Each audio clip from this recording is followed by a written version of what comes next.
Bonjour à tous, bienvenue dans ma cuisine. Je m'appelle Sophia et aujourd'hui on va faire une recette grecque authentique, les biscuits ivres. Oui, vous avez bien entendu, c'est des biscuits ivres. Ce sont des biscuits délicieux, imbibés avec un sirop parfumé au cognac et pas seulement. Alors enfilez vos tabliers et allons découvrir pourquoi ces biscuits sont ivres. On commence par préparer le sirop. Dans une petite casserole, on met le sucre, l'eau, le cognac. On mélange bien pour faire dissoudre le sucre, le gros zeste de citron et on va faire chauffer tout ça à feu moyenne. Quand ça commence à bouillir, on laisse cuire 5 minutes sans remuer pour que les arômes se développent bien. Ensuite, on prépare la garniture.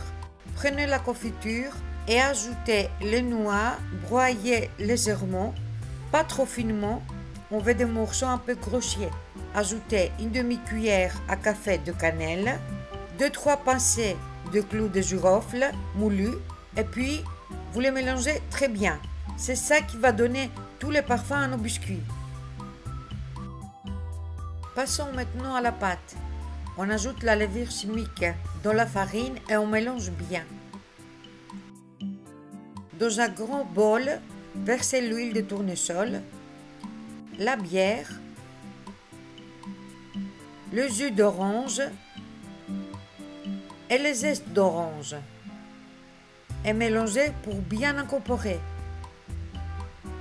Ensuite, on ajoute la farine petit à petit pour avoir une pâte souple et facile à travailler.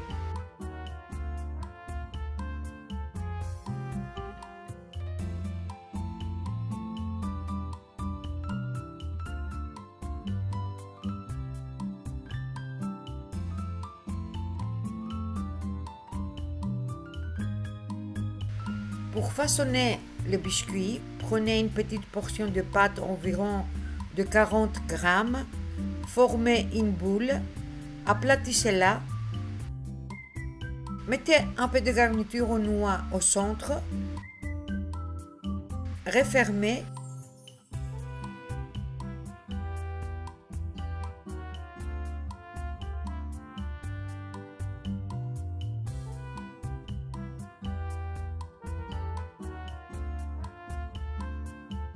et placez-la sur une plaque de cuisson, les joints au-dessous. Et on fait cuire nos biscuits dans un four préchauffé à 180 degrés pendant environ 25 minutes. Ils doivent être bien dorés. Quand les biscuits sont cuits, laissez-les refroidir 5 minutes. Ensuite, on met le sirop froid sur le biscuit, on les laisse 2-3 minutes pour l'absorber et on retourne le biscuit de l'autre côté. On laisse encore 2-3 minutes.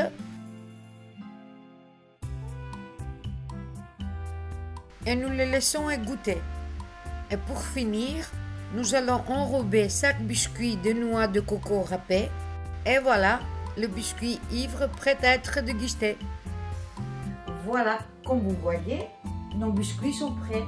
Et maintenant, vous savez pourquoi on les appelle les biscuits ivres. C'est parce qu'on met de la bière et du cognac dans la préparation. N'oubliez pas de vous abonner et de laisser un pouce bleu si vous avez aimé la recette. Laissez-moi un commentaire si vous avez des questions. Et on se retrouve à la semaine prochaine.